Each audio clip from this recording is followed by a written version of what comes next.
So what are a couple of keys that you can give? Because a lot of people that are watching right now, and you know what industry I'm in, financial services, I have Yep. 1,500 agents, 50 locations. And so there's a lot of people right now. And of course, our wider audience, they're all little small business owners, man. They're people making anywhere from 25,000 to, maybe $500,000 a year or something like that. And they're wanting to know right now, how do I market online? So give us a couple of tips on things that you would recommend that all of us as small business owners really implement in our life today. A lot of the books that colleges are teaching, a lot of the books that entrepreneurs are reading, derive from content that was a decade ago, 2 decades ago. And post COVID-19, we live in a brand new economy. Now, you can either A, recognize that by being present, or you can hear it about it in a textbook at a decade from now that a new economy has been created. So the first that anyone needs to understand is attention engineering. You need to be able to engineer the attention of your potential customer, your potential recruit, your potential downline, your people. You need to be able to engineer their attention and take them off the platform that's gathering their attention. So a lot of people are like, hey, okay, I'm the Instagram expert and I teach you all about Instagram. Well, here's the thing. You don't have any control over Instagram. So you might have a process that you figured out for over 3 years about the algorithm, the current algorithm of how Facebook and Instagram works. And then they switch the algorithm and boom, everything that you just did is out the window. So what you need to do is take them off of that platform. And I mean, shit, Facebook might shut me down for this shit. They already took off. Actually, Facebook took down my Instagram last year. But what I'm sharing with you is you need to take your clients, your downline's attention off of that platform and engineer it somewhere else. And where are they really going to be focused on already? They're focused on their phone. They're still on their phone. But here's the key. If you're able to get in their text inbox, if you're able to get in their email, if you're able to get in their voicemails and communicate with them with a punch like Mike Tyson would, hit in the right spot. So if you're selling a product, you're selling a service, what is that one line or what is that couple lines that you can communicate to someone to say, whoa, I'm interested? If you can do that effectively, you will change in revenue. Your people doing 500,000 will do 5 million. Because they're gonna get in front of the person who has interest. Like for example, when you do a Facebook ad, I don't know if you noticed, when you do a Facebook ad and people say like the impressions, you see how many people saw your ad. Well, you could be watching a video and you're so focused on the top of your screen watching that video. At the bottom of your screen is going to be a link to a post, and Facebook will tell you that was an impression. No one ever saw it. So people are thinking like, oh, I'm getting so many eyeballs. But really, the platforms are the one in control. So you got to put yourself in control. So the first step in attention engineering is getting data. Getting the name, email, and phone number of your potential customer. What is their name? It's not saying, get them, like, don't use Facebook, don't use Instagram. Use Facebook, use Instagram to get the data. Use the platform, get the data. Number 2, build a relationship with that individual. Number 3, have a call to action so strong that you take them off of whatever they were watching. So from Instagram, you're like, hey, look, you're down and out right now. I'm gonna teach you how to make 6 figures. I'm sure you've heard that content before. Or, hey, you're a brand new mom. I'm going to show you how to keep your baby sleeping and growing while you're working. So those elements are like, hey, that's kind of interests me. That solves the problem that I'm currently dealing with. Then you got to get their data, name, email, and phone number. So that could be through web pages, that could be through email sequences, that could be an opt-in. Now, what I'm finding is the most effective right now in the past was like getting people to a landing page and having them put in the name, email, and phone number. What I'm finding now is artificial intelligence by having a faux conversation. So faux means fake. By having an artificial conversation where you're connecting with a robot, your person is connecting with a robot and is having a conversation that's designed to get the name, email, and phone number of the potential lead.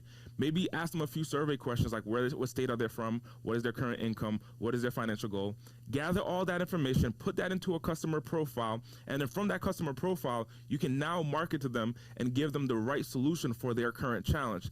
And that's why we created in our marketing company, we have a marketing software called Progretta that manages that whole entire infrastructure of getting the lead. So imagine someone DMing you. You might see those ads where people say, hey, direct message me the word, and it kicks off this conversation. Well, that's our software kicking in, having an artificial conversation, gathering the leads. It goes right into the marketing software, and the marketing software can now automatically email people. So at any given point, for example, in a direct message, in our client's direct message inbox, they may have 30, 40, 60 conversations going on, and the software is kicking in and automatically replying and having an artificial conversation, gathering leads, having a conversation with them, setting up appointments, and taking them through a sales process to bring them to your downline or to sell them a product. That's already valuable for them. And so this could work in any business, any industry? Any business, any industry. If your customers are online, all we're doing is just taking their attention, taking it off the platform, not relying on the platform, taking it off the platform into a place that you control. And right now, the way that text messages work, the way that emails work, is if I send you a text, 98 out of 100 people are going to open it.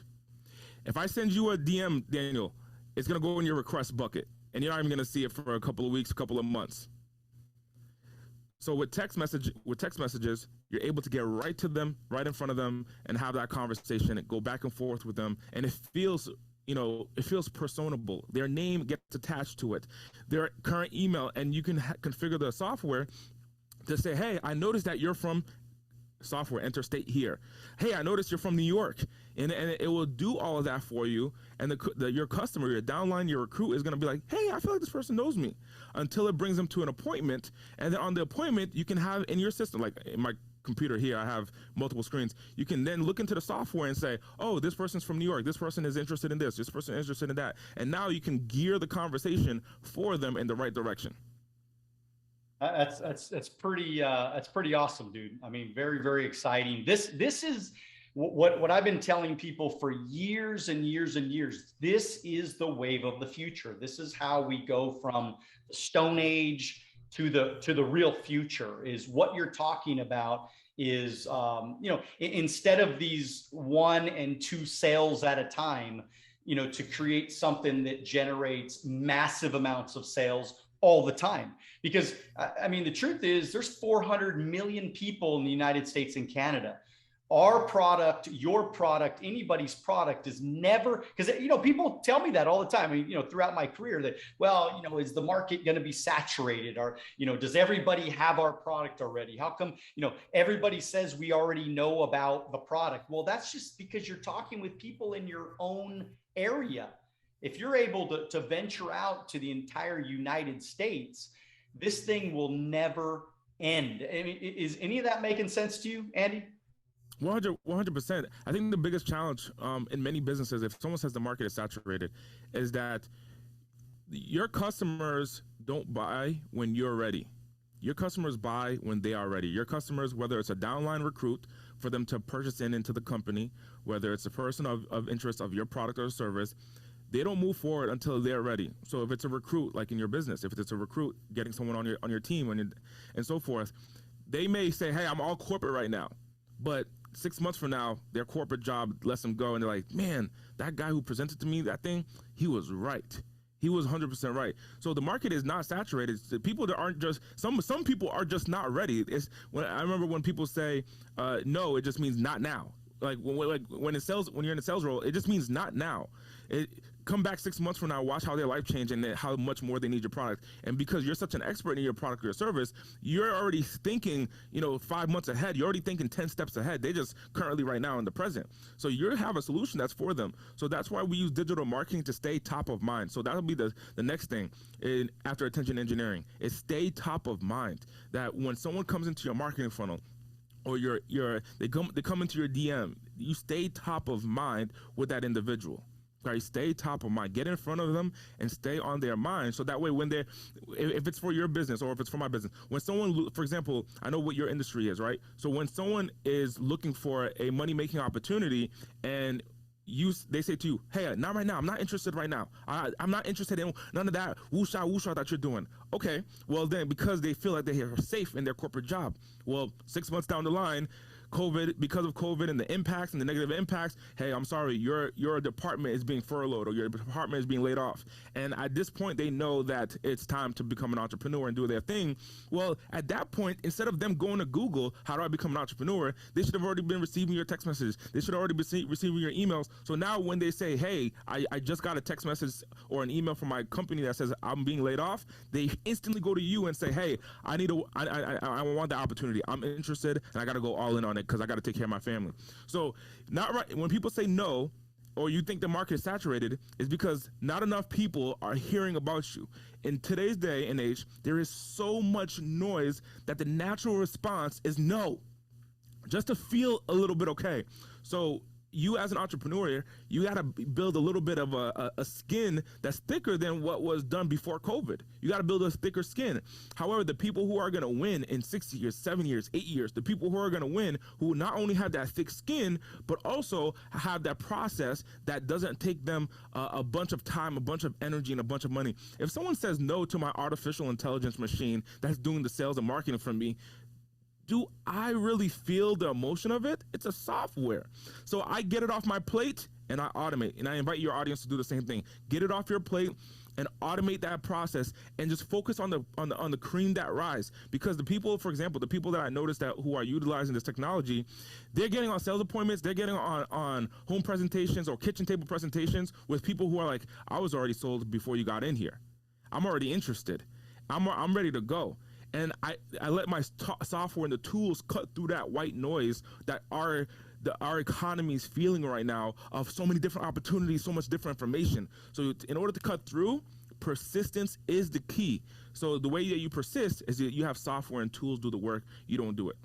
Thank you for watching our short clips on Alonzo Academy. If you'd like to watch the next short clip, click here. If you'd like to watch the entire podcast, click here.